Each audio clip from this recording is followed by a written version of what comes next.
14-15 বছরের মেয়ে স্কুল থেকে আসবে, কোন একজন সাহেবের নজর পড়ে যাবে। এই তো শুরু, আগামীতে আরো কিছু দেখতে পাবেন আপনারা। এ চোখ যা দেখে, এ দিল যা বোঝে, তুমি বুঝতে পারোনি, দেখতে পারোনি, তাই তুমি আমার বিরুদ্ধে দালাল বলেছিলে আমাকে। আজ তোমাকে তোমার মালিক দেখাচ্ছে একটা একটা করে, আগামীতে আরো দেখবে। হাতটা ধরবে, চ, আপনি বলবেন কি হয়েছে, কালকে দিয়ে যাও। ভাষা খারাপ লাগলো, আগামী 5 বছরের মধ্যে এই কথাটা মিলিয়ে দেবে। এই যুবক, এই ইসলামের মাননেওয়ালারা, এর সমাধান কি আছে বলো? হ্যাঁ, এর সমাধান আছে, এর সমাধান আছে। নেই কে বলেছে সমাধান আছে? এর সমাধান 3টে বলে যাচ্ছি। প্রথম নম্বর হলো, প্রত্যেকটা বাপকে, প্রত্যেকটা ভাইকে, তার স্ত্রী, তার মেয়েকে হিজাবের মধ্যে আনতে হবে। সর্বপ্রথম রাসূলের সুন্নাত অনুযায়ী, জীবন আদর্শ, আল্লাহর হুকুম অনুযায়ী প্রত্যেকটাকে আনতে হবে। 1 নম্বর সমাধান।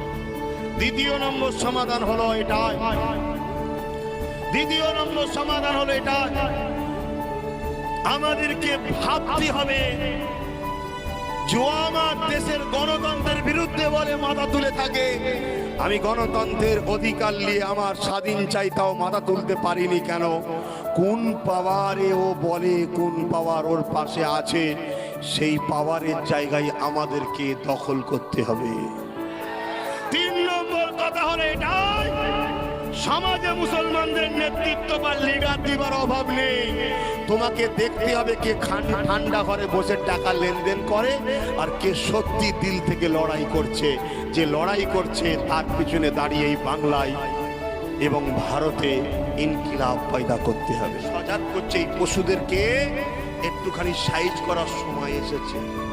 যদি না করো তাহলে মনে রেখে দিও, রাত তোমার একটা বোন, তোমার একটা মেয়ে, শুনছেন তো? আমার কথা খারাপ হচ্ছে? মানে কি সময় এসে গেল, ও রাস্তার ধারে কাপড় তুলে বসেছে পায়খানা করতে, ওর দোষ নয়। আমি বলছি ভাই একটু সাইডে সরে যাবো, দেখছিস কেন?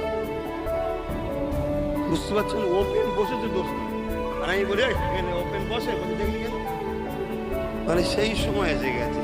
কে কি বদমাইশি করছে সমস্যা নেই, আমি যদি সেগুলো বলি, আমার ছেলেদেরকে বলি এগুলো খারাপ, হারাম, তোমরা যেন এরকম পাপে নেমে যাওনি, ওগুলো শয়তানের কাজ, শয়তান করুক, তুমি করুনি।